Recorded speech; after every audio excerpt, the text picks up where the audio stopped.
LDC থেকে টেকসই উত্তরণে আরও অন্তত ৬ বছর সময় চেয়েছে দেশের শীর্ষ ব্যবসায়ী সংগঠনগুলো।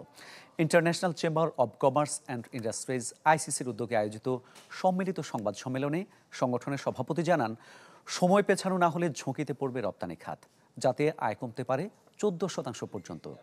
এছাড়া সংকট বাড়াতে পারে অভ্যন্তরীণ বিনিয়োগ বাণিজ্যে।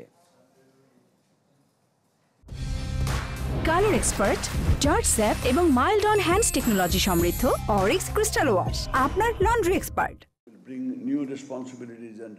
এলডিসি উত্তরণ পরবর্তী চ্যালেঞ্জ ও বর্তমান বাস্তবতা তুলে ধরে এই আয়োজন করে international chamber of commerce ICC Bangladesh, যেখানে অংশ নেন দেশের শীর্ষস্থানীয় ব্যবসায়ী সংগঠনগুলোর নেতারা। চলমান বাস্তবতা ও বৈশ্বিক অস্থিরতার কথা তুলে ধরে এ সময় অতিরিক্ত সময় দাবি করেন সংগঠনের সভাপতি।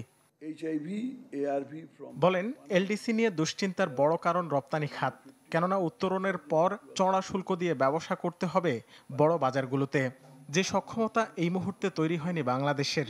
ফলে সার্বিক বিচারে রপ্তানি কমতে পারে ১৪% পর্যন্ত। এছাড়া জ্বালানি সংকট, লজিস্টিক্স দুর্বলতা ও অভ্যন্তরীণ ব্যবসায়ী পরিবেশের অনিশ্চয়তার কথা তুলে ধরে আরও অন্তত ৬ বছর সময় চান তিনি। আমরা যে ৩ বছর ৬ বছরের কথা বলছি, ট্রানজিশন অ্যান্ড আদার্স, এগুলো আমরা নিজেদের মধ্যে যে একটা ক্যালকুলেশন আছে, আমরা যে হিসাবটা করেছি সেই হিসাবে দেখা যাচ্ছে, এবং সরকারের হিসাবের সাথেও আমরা মিলিয়ে মিশিয়ে কাজ করি। এই সময়টুকু আমাদের জন্য হলে আশা করি এটা আমাদের প্রয়োজন মেটাবে।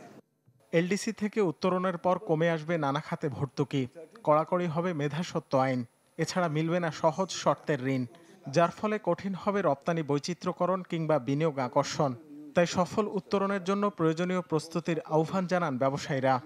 কালেক্টিভলি একটা এক্সিকিউশন প্ল্যান লাগবে, যেটা আমরা করতে পারি। আসলে এক্সিকিউশন না করতে পারে আবার ডেফারেন্স চাওয়া ডিফিকাল্ট। এখন is actually there is a compelling reason for asking for deference, that's why we are pursuing. ব্যবসা বাণিজ্য ইকোনমি কিভাবে ওই পর থেকে আরো ইয়ের দিকে গেছে, ডিফিকাল্ট সিচুয়েশনের দিকে গেছে, সেই জিনিসগুলো যদি কনসিডার করা হয় তাহলে এটাকে এক্সটেনশন দেওয়া যায়। সবশেষ সিদ্ধান্ত অনুযায়ী আগামী বছর নভেম্বরে এলডিসি থেকে চূড়ান্ত উত্তরণের কথা রয়েছে বাংলাদেশের। নিজেদের জন্য যেমন করতেছি, দেশের জন্য যেমন করতেছি, ওভারঅল ইকোনমির জন্য করতেছি। রাকিব হোসেন, চ্যানেল 24, ঢাকা।